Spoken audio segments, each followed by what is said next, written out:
c'est la compile du Morning de Diffoul sur Skyrock. Avec Rémi, le roi de l'actu, tous les matins sur Skyrock. Avec The king of the king, the lord.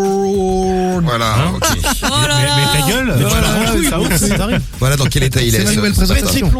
C'est bien Rémi. Alors, on va faire notre petite compile et on va démarrer par une petite histoire à Toulouse. Toulouse. Ouais, bah c'est un mec complètement bourré, forcément. C'est la compile des bourrés du week-end. Pas con, toi. Et il est pris d'une envie très très pressante, mais vraiment il en peut plus. Donc il est dehors à ce moment-là, en plein centre-ville de Toulouse. Il rentre dans un bar. Oui. Et là, le mec ne prend absolument pas la peine d'aller aux toilettes. Il sort le zigouigoui et il urine dans la salle, tranquille, devant tout le monde. Devant tout le monde. T'es content, tu es en train de bouffer au resto, t'es content. T'as l'autre qui est en train de te pisser dessus. Ah ouais, là, mais sous les yeux du personnel et des clients totalement médusés. Bon, le gérant a aussitôt demandé à l'individu de sortir. Il a prévenu la police municipale. Les policiers sont arrivés, ils l'ont interpellé et forcément, il a terminé cette nuit en cellule de dégrisement. Voilà, pas cher l'hôtel à Toulouse.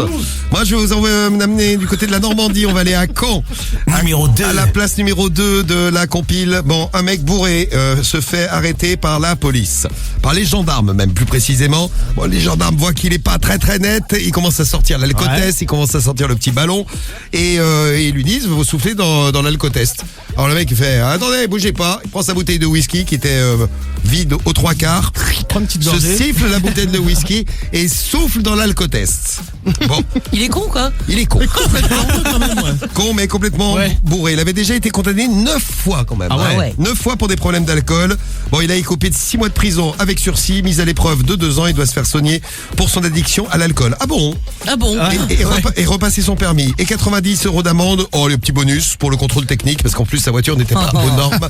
Vraiment, lui, il a gagné sa soirée, mais il a fini sa petite bouteille. Ah, j'ai dit whisky, c'était de la vodka, pardon. Vodka. Il a fini sa petite bouteille de vodka tranquillement et a fait la une en Normandie. Mais tu sais qu'il y a eu la même dans les pays de l'Est, il y a un mec pareil, une vidéo, il lui donne un daron, tu vois, vraiment âgé, il était bourré, le fond descend de la voiture, il lui donne l'alcotest pour qu'il souffle dedans, et lui croyait que c'était une bouteille, il commence à boire.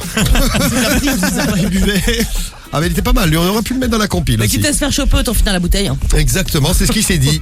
À la place numéro 2 donc de la compile. Numéro 1 maintenant. Numéro 1. Direction une ville qui ne porte pas bien son nom, Agen. Ah oui, Agen, oui. Voilà. Oui, Agen, mais pas les bourrés du week-end. Pas les bourrés du week-end. C'est un homme donc ce week-end qui a appelé les policiers pendant 1 heure 41 fois. Ah quand même. Ça fait quand même beaucoup d'appels. Alors au premier coup de fil, il explique à l'opératrice à l'autre bout du téléphone qu'il connaît une femme qui s'est fait agresser sexuellement, qu'il faut l'aider. Bon, l'opératrice au début le prend au sérieux, lui pose quelques questions, comprend rapidement que ses propos sont complètement incohérents. Donc elle raccroche, elle lâche l'affaire. Mais il ne s'arrête pas là. Cet individu de 55 ans continue de les appeler et comme il n'était pas entendu ni écouté, il a commencé à les insulter de tous les noms au téléphone. Il les a même traités de bande de gauchistes. Voilà. Bon, le problème c'est que quand on appelle la police, à un moment donné, ils ont quand même des outils assez prodigieux pour nous localiser. C'est ce qui s'est passé, ils l'ont localisé, ils sont partis le cueillir chez lui, garde à vue, et maintenant il devra répondre d'outrage. Ce sera le 21 septembre au tribunal correctionnel. Bande de gauchistes. Gauchiste. Bon, il est pas mal lui, dis donc. Ah ouais. Il est à la première place de la compile. Il habite à Agen, mais ne l'était pas, comme vous avez pu le remarquer.